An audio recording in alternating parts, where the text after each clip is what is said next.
Le salon de promotion de l'action gouvernementale s'est rendu ce 20 août 2015 à sa 3e journée d'exposition et de conférences thématiques. Entre l'arrivée des participants, leur enregistrement et la visite de la cinquantaine de stands présents, dont celui de l'Agence des normes et de la qualité, le public venu nombreux dans le dessein de prendre activement part à cette fête de la gouvernance positive a eu droit à des exercices de séduction sur les opportunités d'investissement, des créations d'emplois et des richesses sur la diversité du tissu agro-industriel national. Et dans cette ambiance promotionnelle, l'ANOR avait son mot à dire.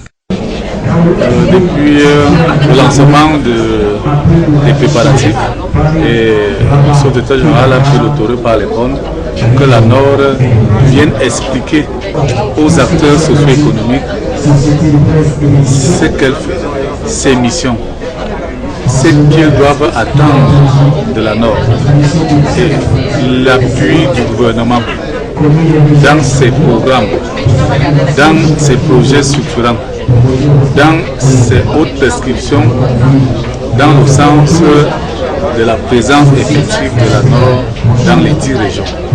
Partenaire de l'industrie et du consommateur sur le chemin qui mène vers l'émergence du Cameroun à l'horizon 2035, l'Agence des normes et de la qualité a eu le privilège d'ouvrir le bal des conférences thématiques qui était prévu ce 20 août dans la salle de presse du Palais des Sports de Yaoundé qui avait fait le plein pour la circonstance. Sous la coordination de Jean-Jacques Zé, le modérateur du jour, le directeur de l'administration et des finances, le conseiller technique numéro 2 et le sous-directeur de la formation ont ainsi présenté une série d'exposés sur les missions de l'ANOR et ses réalisations, son cadre juridique et opérationnel, ses valeurs que sont l'impartialité, la transparence et l'ouverture, et enfin sa vision qui est celle de contribuer à l'avènement d'un Cameroun industriellement fort et économiquement compétitif pour mieux affronter les grands défis de la mondialisation.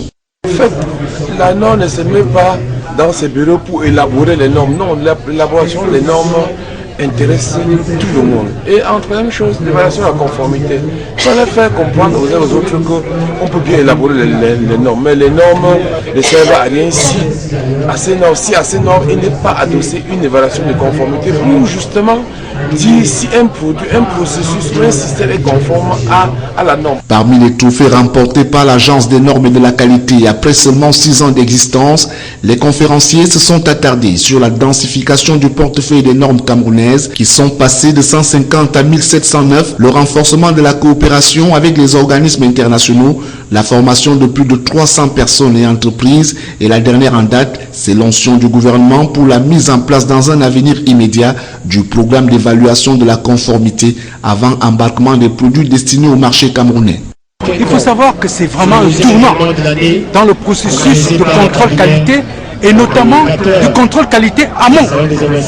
Donc désormais, avant que les produits n'entrent ou n'approchent les frontières camerounaises, ces produits auront au préalable été contrôlés dans le pays par des organismes agréés et ayant compétence conformément aux prescriptions internationales. Après plus de 2 heures d'échanges constructifs, la conférence s'est achevée par une distribution de la 2e édition du catalogue des normes camerounaises.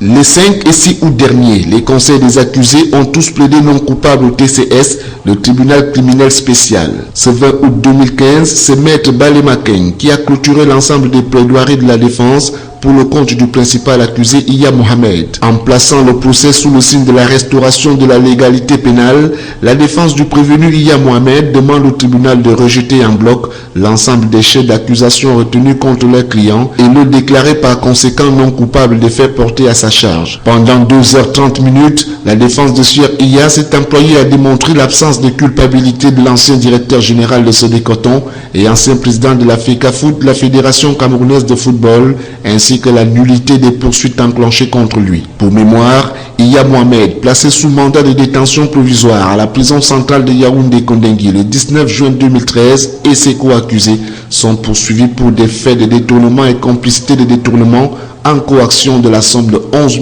293 millions de francs CFA au préjudice de la Sodécoton, la société de développement du coton. Des faits prévus et réprimés par les articles 74, 96 et 184 du Code pénal. L'examen de ce dossier qui a démarré le 26 août 2014 au TCS tire désormais à sa fin. Le 3 septembre prochain, les 7 prévenus retenus dans le cadre de ce dossier de procédure seront définitivement fixés sur leur sort. C'est la date retenue pour le délibéré par le président Yap Abdou qui conduisait la collégialité.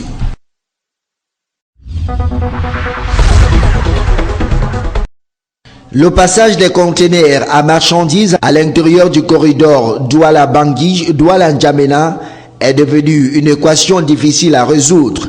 Selon la directrice générale des douanes camerounaises, Minette Libomli Likeng, l'on dénombre de nos jours près de 200 camions chargés de marchandises stationnés le long de la frontière entre le Cameroun et la République centrafricaine, ce qui crée un engorgement au terminal à conteneurs au niveau du port autonome de Douala. La rencontre de ce 20 août 2015 va permettre aux experts douaniers de trouver des solutions idoines pour fluidifier la circulation de ces conteneurs à marchandises sur ce corridor. Nous allons aussi réfléchir pour voir ce qui empêche les autres d'aller porter ces marchandises. Et nous pensons à des problèmes de fonctionnement. En tout cas, nous sommes là pour réfléchir et proposer des solutions qui pourront permettre à ces marchandises de circuler rapidement. Il sera aussi question, au cours de cette rencontre de Douala, de donner une formation adéquate aux experts douaniers du Tchad et de la République centrafricaine sur l'utilisation du système Nexus, système élaboré par le Cameroun dans le but de sécuriser et de fluidifier le trafic des marchandises en transit. Dans un premier temps, il était limité au territoire camerounais. Donc, le DG des douanes de RCA, le DG des douanes du Tchad ont besoin également de connaître en temps réel qu'est-ce qui est parti du Cameroun à destination de ces pays. Parce que vous savez qu'il y a un déversement frauduleux le long du corridor. Et voilà pourquoi il avait été recommandé que, comme pays hôte, pays qui a élaboré ce système, que nous donnions des habilitations à nos habilitations sœurs. C'est ça que nous allons concrétiser par une formation, par une habilitation. Plusieurs d'autres questions allant dans le sens de l'amélioration de la circulation des marchandises dans ce corridor seront évoquées au cours de ces assises de Douala qui vont s'étendre sur 2 jours.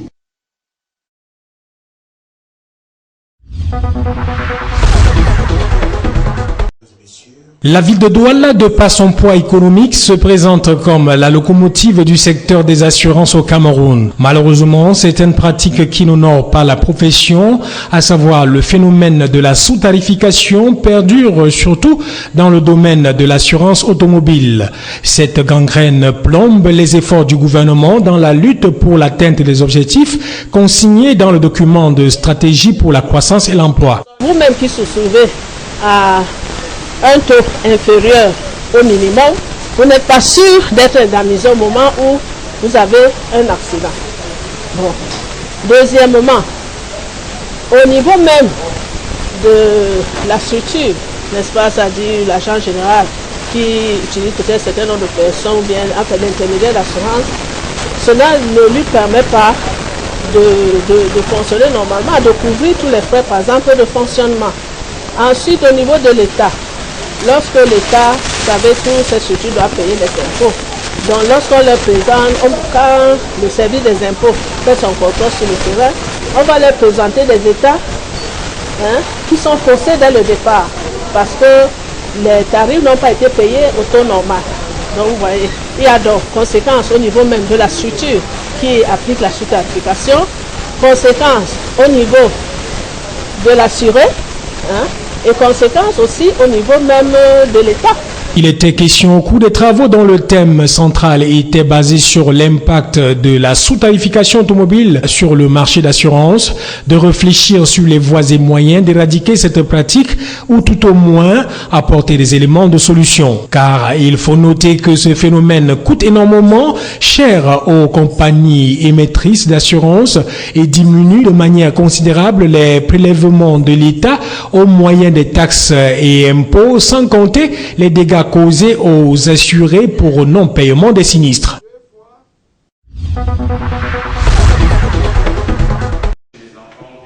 Ils sont presque une vingtaine de jeunes constitués d'élèves du primaire et secondaire de la ville de Garoua qui, pendant un mois, ont suivi une formation à la cellule d'appui à l'action pédagogique dans un environnement qui les a éloignés de toutes sortes de tentatives susceptibles de gâcher leurs vacances. Tout au long de ce mois, ces jeunes ont appris la peinture, le dessin, la musique, les TIC et la maîtrise de la culture. Premier coup d'essai, nous pouvons dire que c'est une réussite. Nous avons lancé un défi dont nous avons tenu le pari. Et durant 4 semaines, les enfants se sont produits. Donc vous-même, vous avez vu les œuvres réalisées, c'est fabuleux. Pour pérenniser ce que nous avons dit, nos cultures nationales, nos langues nationales. Vous savez, suivi ces enfants, ils ont chanté en langue fulfulde, ils ont fait un récit en langue fulfulde, bien que n'étant pas de la localité. Et ils se sont exercés à la musique et vous avez vu leur production. C'est vraiment fantastique parce qu'il y a même des grandes personnes qui aimeraient que ce genre d'activité, s'ils peuvent avoir du temps, ils aimeraient également venir faire partie de cette activité de la formation sur les arts et culture nationale du Niger. Pour cette première expérience, la note a été au-dessus de la moyenne. La satisfaction se lisait sur le visage des uns et des autres par leurs récits, démonstrations, danses et visites des stands qui prouvent le travail abattu par ces jeunes pendant le temps imparti pour cette formation. J'ai débuté cette formation au début du mois d'août. Et cette formation m'a beaucoup apporté parce que je me suis plus améliorée en dessin, en peinture, en caricature et en écriture aussi. Nous avons beaucoup utilisé la peinture. Et au lieu de rester à la maison, je préférais venir ici passer les vacances parce que j'ai beaucoup appris. Malgré sa réussite, cette formation a connu des difficultés qui n'ont pour autant pas affecté la détermination des encadreurs. La cérémonie de clôture de cette formation des élèves du primaire et secondaire de Garoua a été sanctionnée par des attestations de fin de formation. Rassurés de la qualité de la formation qu'ils ont reçue, le sous-directeur des examens et concours à la délégation régionale du MINSEC Nord, qui présidait la cérémonie en lieu et place du délégué régional, a encouragé ses enfants à la mise en pratique de ce qu'ils ont appris pour ne pas plonger dans l'oubli.